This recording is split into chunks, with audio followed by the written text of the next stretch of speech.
I mean, Rocco Forte is also in the papers this morning writing about how, you know, big-time foreign investment has kind of dried up in this country as well. Is that a concern? It is absolutely a concern. You know, Britain should be a global player in terms of investment. You know, this should be a place where businesses want to come because we've got a hospitable environment. And of course, that doesn't seem to be the case anymore. Well, you know, I don't suppose putting up corporation tax is going to help, is it? Well, exactly. That's just one side of it. You know, I'm seeing all these sorts of things of young people now talking about moving abroad when they leave university because of the environment that they're coming out into. It's just completely unsustainable. Yeah. And, you know, you see the Prime Minister yesterday, there was a term he used which sort of got my nerve. He said that the Chancellor was being generous with the levelling up funds that were being released. Generous.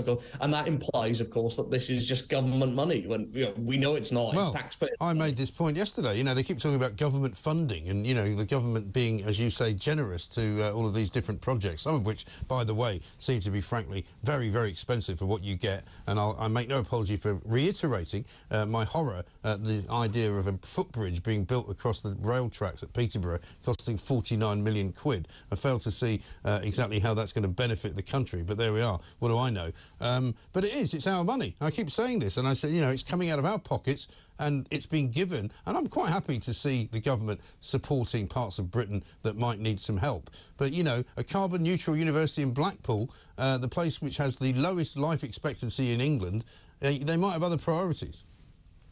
Well, exactly. And this is, you know, it comes back to the comments Rishi made yesterday where, you know, the idiot's comment, where he said, you know, we've got to acknowledge things like the war in Ukraine, you know, the fact that we've just come out of the pandemic. And, you know, that's fair enough, right? But we've also got to acknowledge the fact that billions upon billions of pounds of taxpayers' money is wasted every year, whether that's on, you know, spending billions on ridiculous research funds, giving money to groups like Stonewall, you know, like we've uncovered this week, 1.2 million to Stonewall again last year.